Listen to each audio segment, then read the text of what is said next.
Isa sa malaking contributor ng climate change ang cement industry na nasa 8% ang carbon dioxide emission kada taon. Kaya naman, game-changing ang eco-friendly construction material na tampok natin tonight dahil mas matibay na, mas mura pa. Tara, let's change the game!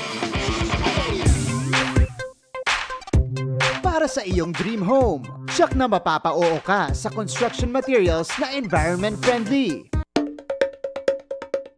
Iyong gawa sa organic na materyales. Madaling hanapin locally, mas magaan at mas matibay. Pero teka, meron na bang eco-friendly construction materials na ganyan sa bansa? Yes to sustainability in the construction industry, ang sagot ng civil engineer na si Dr. Ria Canlas. She's the brains behind Polite technology na ginagamit sa paggawa ng eco-hollow blocks at eco-tiles. Mula yan sa raw material na tinaguriang PO, described as light o mas pinagaan.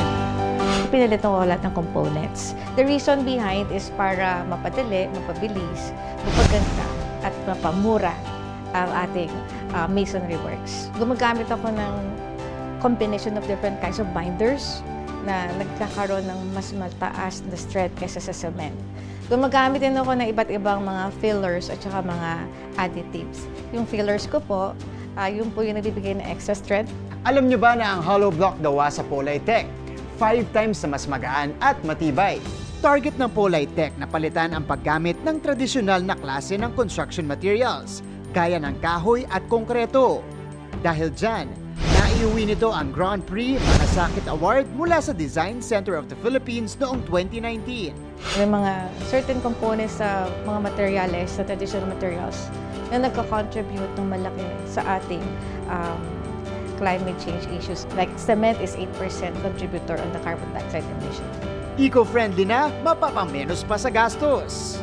No wonder, nakikipag-collab na rin sa kanila ang ilang lokal na pamahalaan sa bansa. Pwede na rin magpa-customize ng disenyo ng construction materials based sa inyong preference. Halimbawa, gusto nyo magpa-customize ng sarili nyong dimension.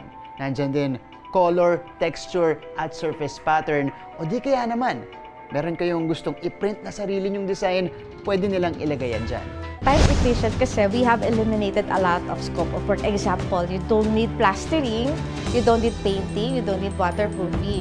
At saka yung tongue and groove connection kasi nga, easy alignment. Nag-umpisa na po tayo ilagay ang Polite as part of our pambasang pabahay, the 4PH program.